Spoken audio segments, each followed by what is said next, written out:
Hi, all, and thanks for being here. It's Thursday, of course, publication day for the Sagersville Independent. If you haven't got your copy, taking a look at our historical page and all the other news, of course, well, we hope you do so soon. You're sure going to miss a lot if indeed you don't.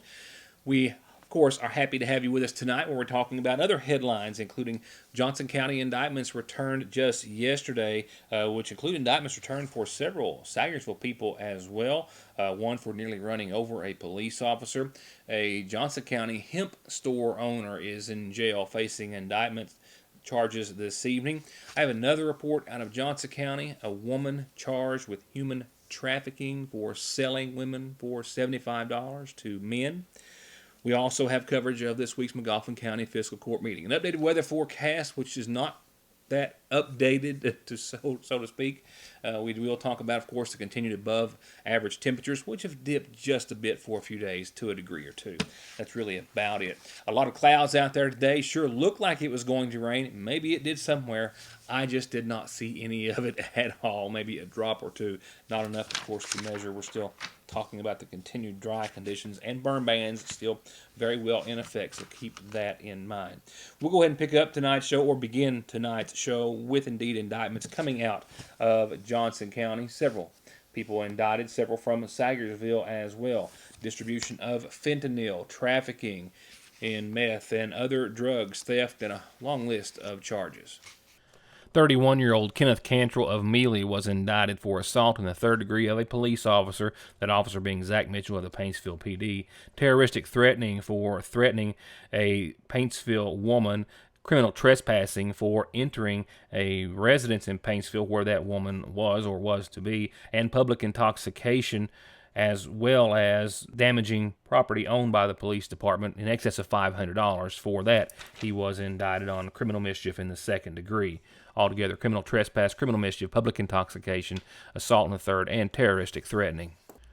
Paintsville police, through the grand jury, indicted a Moorhead man, 37-year-old Travis Preston, indicted on trafficking in a controlled substance, first degree, for fentanyl, possession in the first for fentanyl, trafficking in that drug and another within 1,000 feet of a school, and wanton endangerment in the first degree. Paintsville police had a complaint of drug activity, and through a confidential informant were able to purchase heroin and a tablet of fentanyl. And then, after further investigating, they were able to find that marked buy money on the subject, as well as scales and other drug paraphernalia, and about $180 in cash. After all of which, he was indicted on the before-mentioned charges and lodged in the Big Sandy jail. A Sagersville woman, one of several Sagersville residents named in indictments, returned yesterday. 32-year-old Tanika Reisner was indicted on account of possession of a controlled substance in the first for methamphetamine and theft by unlawful taking, shoplifting under $300. This after police responded to a shoplifting incident at the Walmart in Paintsville on or around May the 28th, where she was also found to be in possession of methamphetamine upon her arrest. The next indictment actually refers to, as well, or is related to, a report that we ran just earlier this month, because it was on September the 6th, that a Sagersville man, 25-year-old Charles W. Conley, was said to have been at a residence in Johnson County, gone to his truck, got a gun, and then fired several shots from a 9mm across Pineview Lane in Paintsville, where several other individuals were standing or in that vicinity on the other side of the road, resulting in an indictment warrant of wanton endangerment in the first degree, 3 separate counts for endangering those 3 lives, and discharging a firearm across a roadway. 39-year-old Heather Rao of Sagersville was indicted on wanton endangerment in the first degree and fleeing and evading police in the first degree.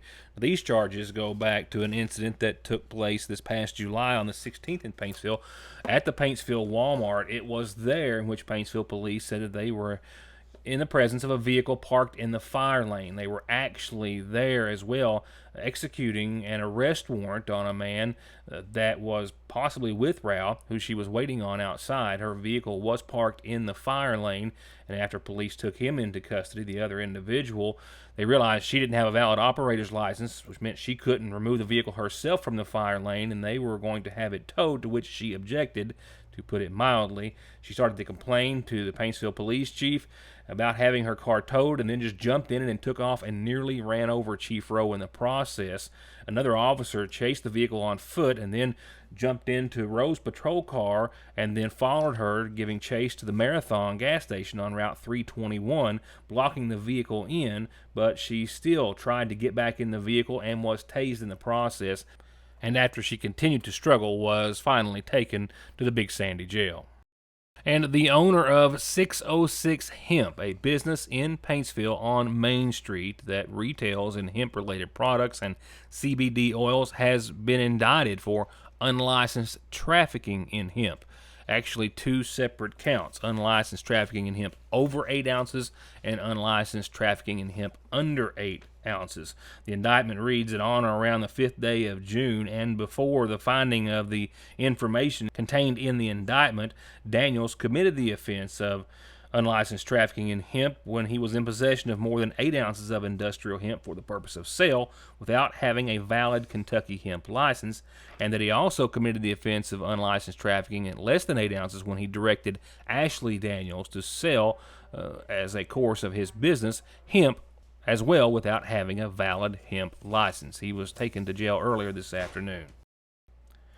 A total of 3 men were indicted for trafficking in the first degree for heroin in complicity with each other. This goes back to a series of events that took place on around May the 27th of this year, when it turns out that Paintsville police had actually received a tip that 2 men, Maxwell Works in the middle and Chris Johnson, James C. Johnson to the left, were actually en route to West Virginia to pick up a quantity of heroin that might actually be laced with the more powerful and even deadlier drug fentanyl.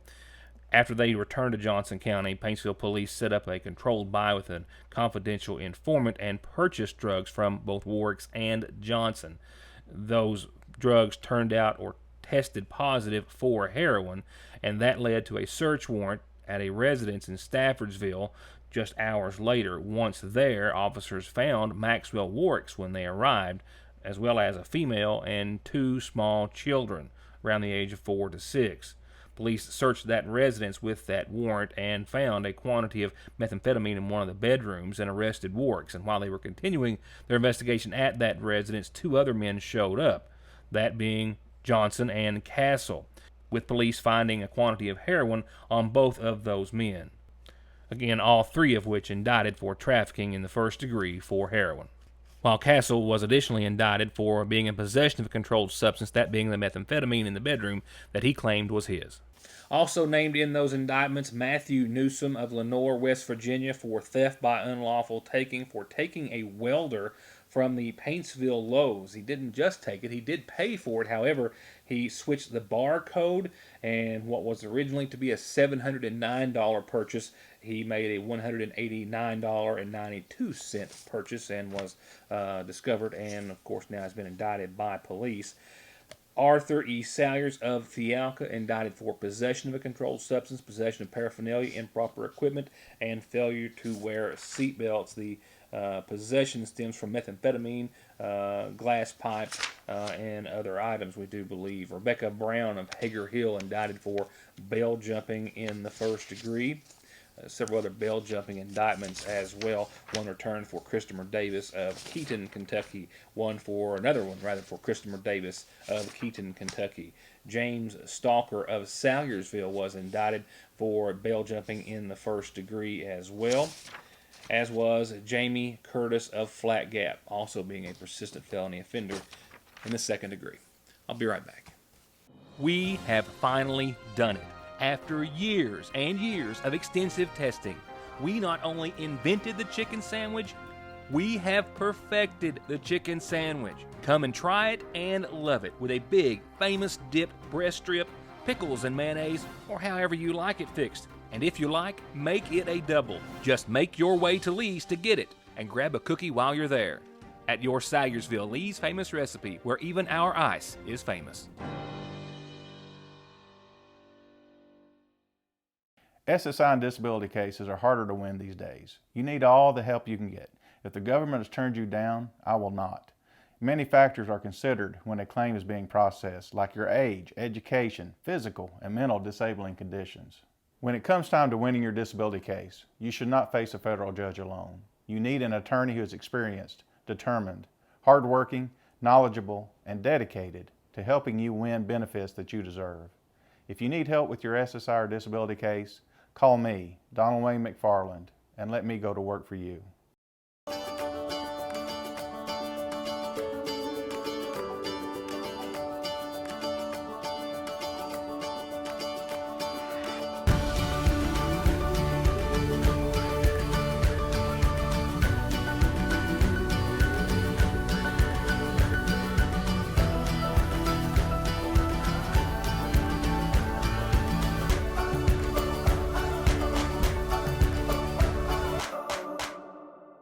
At Sagersville National Bank, they know your house is much more than your home. It's an investment, and for many of us, the biggest we'll ever make. And whether it's for needed repairs and maintenance, or a new addition or renovation to give you some more room and more equity, let Sagersville National Bank deal with all the financial work and worry. Real and real competitive, hometown, homegrown, home improvement loans at Sagersville National. From brakes, exhaust, suspension, fluid changes, to expert collision and auto body, to turning your 4x4 or diesel from mild to wild, get real auto maintenance, paint, and repair at Black Smoke Performance in Dixie of Sagersville. 349-8785.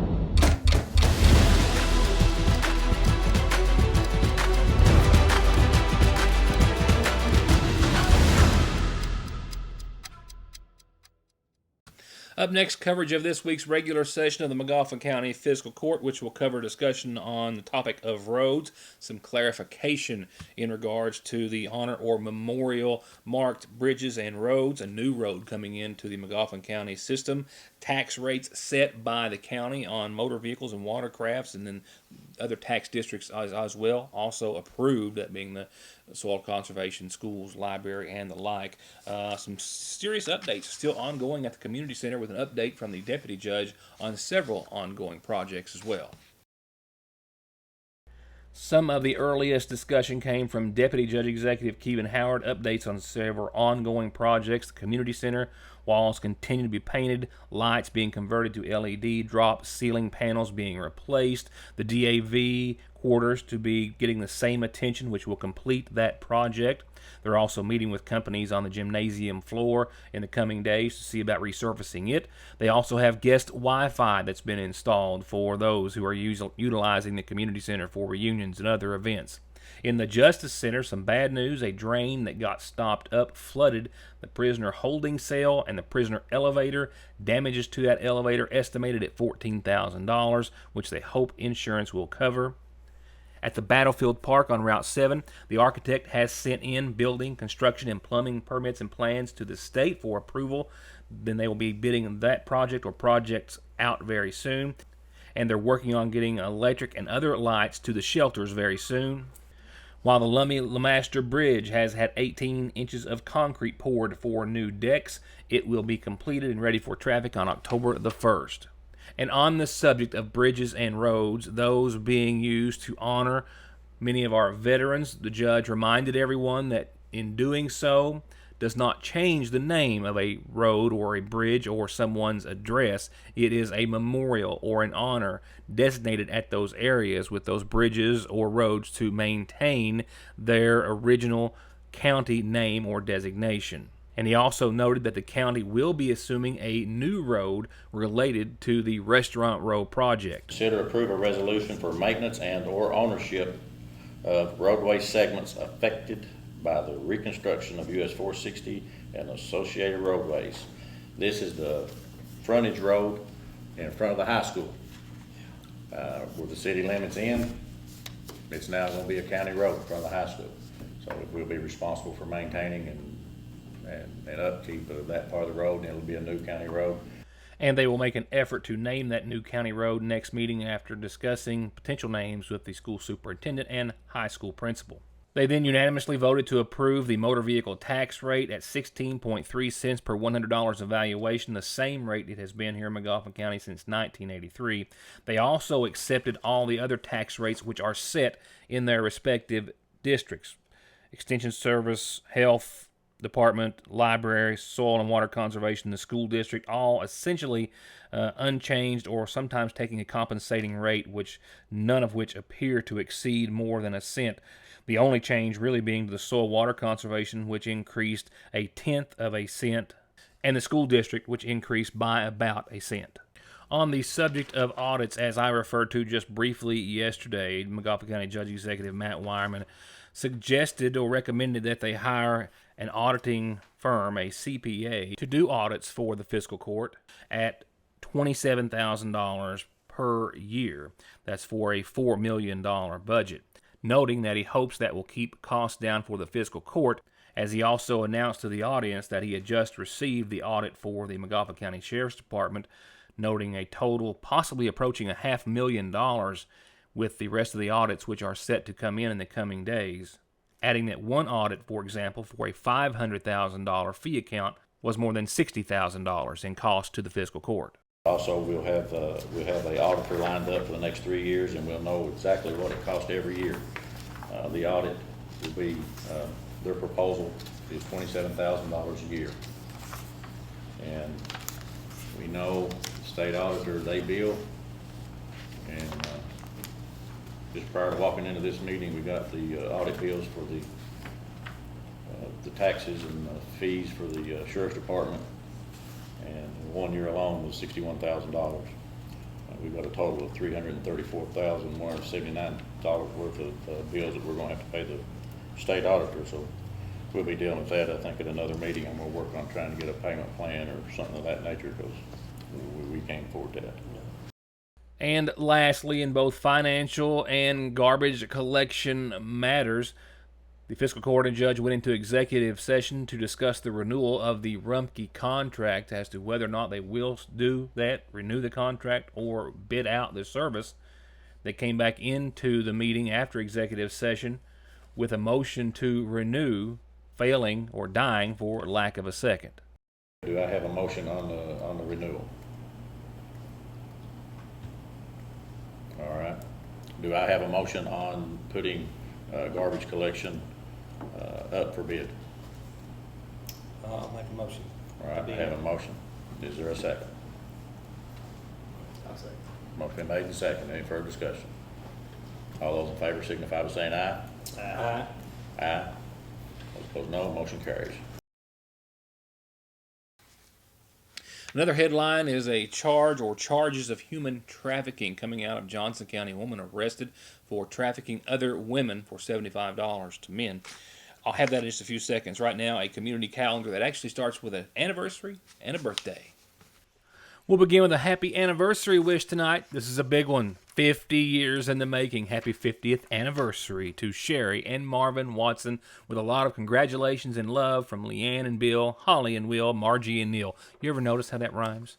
Happy anniversary to you. Happy anniversary, Sherry and Marvin Watson. I have a happy birthday wish tonight to our mom. Their mom is Bethel. And from your kids, a host of family and friends. The list is long with a lot of love. Happy birthday to you, Bethel. Happy birthday to you.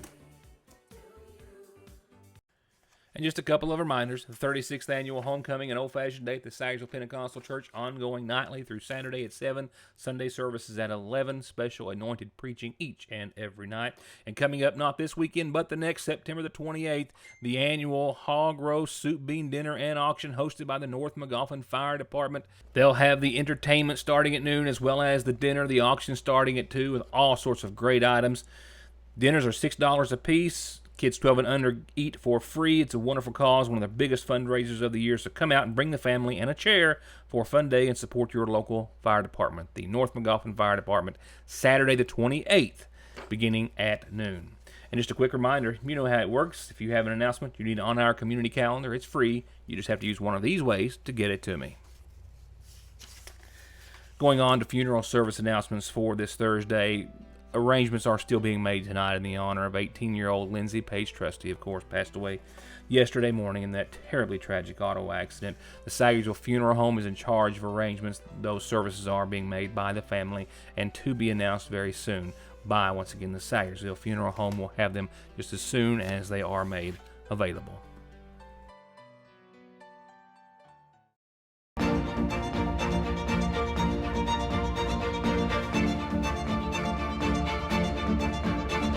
I'm Dr. Jason Zimmerman at Highlands ARH, the healthcare system of Appalachia. Getting the best deal on the best tires with the best service has never been easier. Just log on to ConleyTire.net, check out the latest rebates, sales, and promotions, pick out the tires you want, and email, call, or come by. For huge savings from the family who's been proudly serving the area for over 32 years. Conley Tire in Staffordsville, 297-2424. Foot and ankle problems can come from chronic medical conditions like arthritis or diabetes, or everyday conditions as simple as overuse or bad-fitting shoes. From shin splints that affect the most active, to heel pain and plantar fasciitis that can affect everyone, to any injury or discomfort you have in your feet, ankles, or lower legs, Dr. Cheryl Cheney is seeing old and new patients, adults and children, here in Sayersville at the Hope Family Podiatry Center just next to the Lee's Famous Recipe. Call for an appointment today. You're going to absolutely fall in love with all the new arrivals at the seasonal shop, from all the autumn colors and styles in ladies' designs, shoes and accessories, Charlie Page, Mud Pie, you know the name brands, to jewelry, Simply Southern, Natural Life, caps, cups, and more, to rooms of home decor.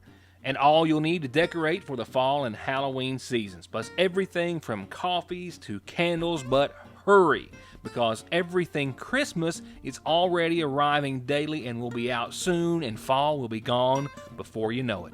At Fraser's Prater Drugs Seasonal Shop in downtown Sayersville. Right now, for pennies on the dollar, a huge selection of like-new laptop computers, a fresh stock of video games, the Cadillac of dog tracking and training systems, new hunting rifles, accessories, and ammo. And they always stock, buy, sell, and pawn gold and silver coins and jewelry with a new selection just in at Parkway Gun and Pawn in Sayersville, 349 Pawn. Just like that, we've jumped into the spring allergy season with all the buds and blooms, tree and grass pollen, mold, and all the nasal congestion, sneezing, itchy nose and eyes and throat that they cause. Don't get caught off guard. Protect yourself daily with a quick trip to Parkway Pharmacy for over-the-counter and prescription relief. And you can always log into parkwaypharmacy.com to have your prescriptions ready when you get there. At Parkway Pharmacy. The following Johnson County woman stands accused and jailed for human trafficking. Authorities used a confidential informant to which she was reportedly sending electronic messages to sell females for $75 apiece to make the arrest. This is 40-year-old Deborah D. Hamilton of Thelma. She's the subject of an investigation that's so far related in charges against her of human trafficking, promoting human trafficking, and possession of drug paraphernalia. She was arrested last night by the Paintsville Police Department around 9 o'clock after Paintsville Police Chief Rowe and other officers sent a confidential informant to her residence after that confidential informant told police that Hamilton had sent him messages wanting to sell him females on an hourly basis at $75 per hour. So they sent the confidential informant in, gave him $75, and once he gave it to Hamilton, she went in the house and sent out a female. And police later stopped the confidential informant and the female, who admitted that Hamilton sells her and gives her some money for it, with officers executing a search warrant thereafter at the house, where they found their money and the electronic device or phone, we presume, that was used to send the original messages trying to sell the girls, the ages of which we do not know at this time. Weather-wise, only a few changes and tweaks to be made. We still have a weak cold front that's giving us our best and only shot at some showers early next week, and they're not that serious. Yeah, minor changes at best. Still beautiful, dry, and warm and above average, but we're leaning really hard towards needing a lot of rain. And a sprinkle or two that's in the forecast is not going to go very far to do really anything at all. And we saw the clouds sticking up today out there, and a few drops I think fell on a few places. Again, not enough to amount to anything whatsoever. With a low tonight of around 54 degrees, partly cloudy, and a slight southeasterly wind. Tomorrow, another beautiful day in the neighborhood. 84, mostly sunny. We'll rebound a little bit further for your Saturday and Sunday. Dry, mostly sunny. 88 and 61 for your high and low Saturday. Sunday, 89 and 65, sunny.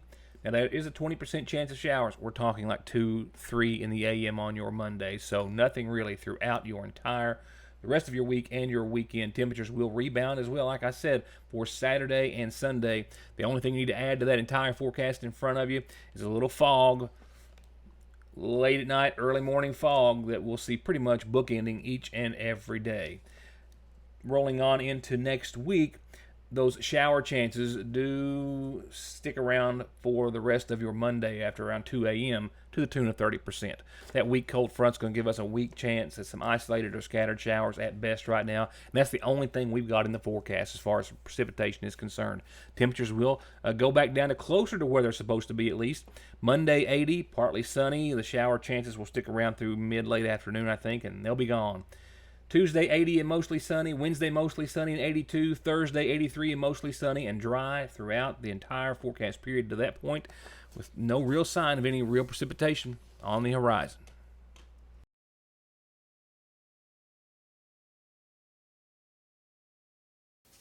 And that's a wrap for this Thursday. We'll wrap up this week when I see you back here next time, tomorrow night. McGoffin County Board of Education coverage and much more that we're going to have to try to work into the last half hour of this week of September. Thank you all for watching. Good night.